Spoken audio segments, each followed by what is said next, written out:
Hi, I'm Neil Ferry from Quality Vacuum Products.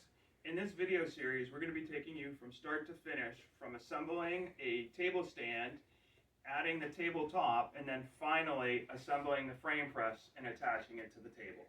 When you receive your table stand from Quality Vacuum Products, it will come with a full set of instructions as well as all the parts. What you want to do first is lay out all the parts and make sure that they match up with what is on the instructions.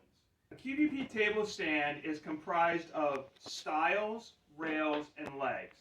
There will be top and bottom stiles and rails. In this stage, we are setting aside the bottom stiles and rails as well as the legs. We're just going to concentrate on the top. So we set the top stiles. The letter side is on the left, the number side is on the right, and they're marked top face up. Then I laid out my rails in order, A through E, and on the other side it's 1 through 5. We're going to start from the middle, so we're going to grab the rail C3. Now your middle rail might be different because you might have more rails, but you want to start with the middle rail. You'll take the T-nut, slide it into the channel, and you want to slide it up to the right position. So this is C3, and we're just going to slide them right up into place. So the C is marked there, and the 3 lines up here. Next, through the miracle of time, we will install the remaining rails. Work your way from the center to the end. You will then want to tighten all the rails with the Allen head tool. They only need to be hand tight. The next stage, we're going to add the legs. So you want to lay the legs out. Legs 1, 2, 3, and 4. These are the corner legs. Your table might also have center legs as well, but for this one you can see they have brackets to match up. So you're going to want to grab this and also the bag that says bolts for leg brackets. And you're going to see we're going to start with leg 1. And this is just going to slide right into place where leg 1 goes.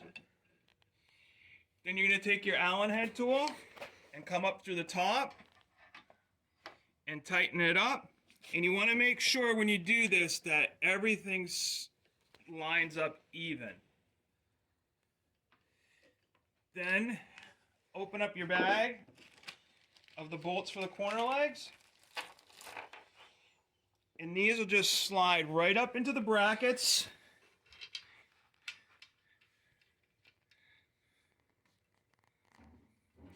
And just take your Allen head screw and tighten them up. And there'll be one on the other side. And you'll work your way around the table. Grab the next one, marked leg 2. And just slide it into place. So leg 2, 3.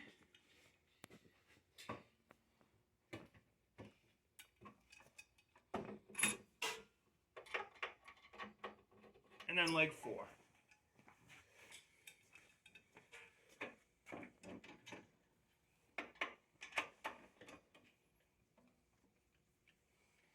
Now that the rails are attached, you can place the table on the floor. It is time to attach the lower stiles and rails. We will start with the end rails. You will want to find the proper bolts as per your instructions. The bolts will slide into the corner legs. Place the stile marked towards leg 1 and leg 3 into place. Your table might be different. You will want to find the rails marked for your corner legs. You will thread the bolts into the bottom rails through the legs. They only need to be hand tight. For the next stage, we're going to add the bottom stiles. You're going to get the letter side and the number side and bring them to the top part. It says face up, number side. It's going to go this way. And then the letter side, bottom on this side. You're going to grab the bag that says bolts of B and C. And on the bottom rails that we just installed, you're going to take the bolt and slide it in.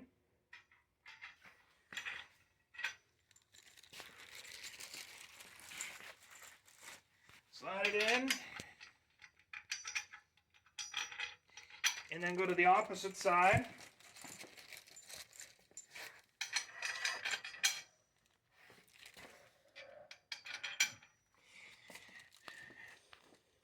Then grab the bottom stile, rest it on one of the bolts that you just installed, take the other one, and just thread it in. And again, this is just going to be hand tight. Once one side is installed, do the other side. And again, I'll just rest it on one of the bolts, then install the next bolt. And again, this is just going to be hand tight. Come down and do the other side.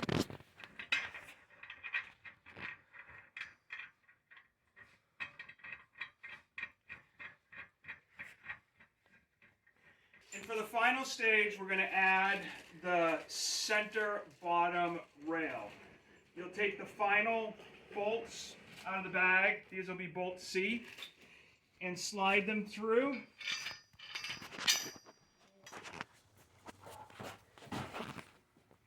Grab the bottom rail. It'll say towards number side and towards letter side. Again, just rest it on.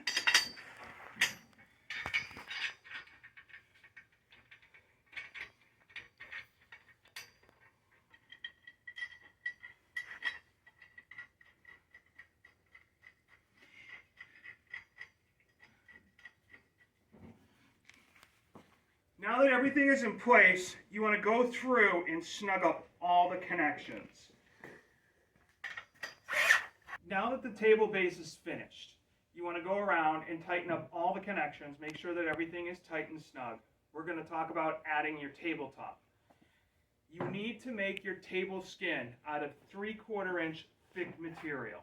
And what you want to do is measure the outside dimensions of your table for determining your table top. This here I made 36 by 48, just so I could easily make the whole table out of one sheet of plywood. And this is, you can see, just will be slides right on top. And that it is key that you go with 3/4 inch because all of the hardware for your frame press is determined to be work with a 3/4 inch thick piece. Now that we have the tabletop, we are going to apply a sheet of smooth Formica to the top, and all that will be is just putting it down with contact cement. And so we're going to go do that and then come back and put it on our tabletop. Now we've applied our high gloss Formica to the tabletop. Now we're going to screw it down to the aluminum table stand. You're going to drill 11 30-second holes through your structural aluminum. And you're going to just place them throughout the table. The table base is pretty heavy, so you're just giving it enough to hold it in place. So you want to slide the table back into place.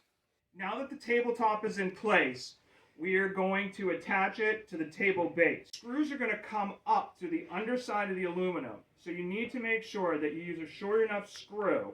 And what we recommend is a number 8 1.5-inch screw.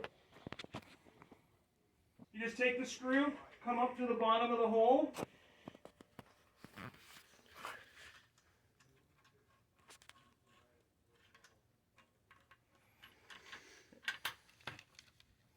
Now that the table base and the tabletop is complete, we're going to go into applying the frame. Now this could be if you buy a table and a frame from us, or if you decide that you want to build your own table and you're just going to be buying a frame press from us.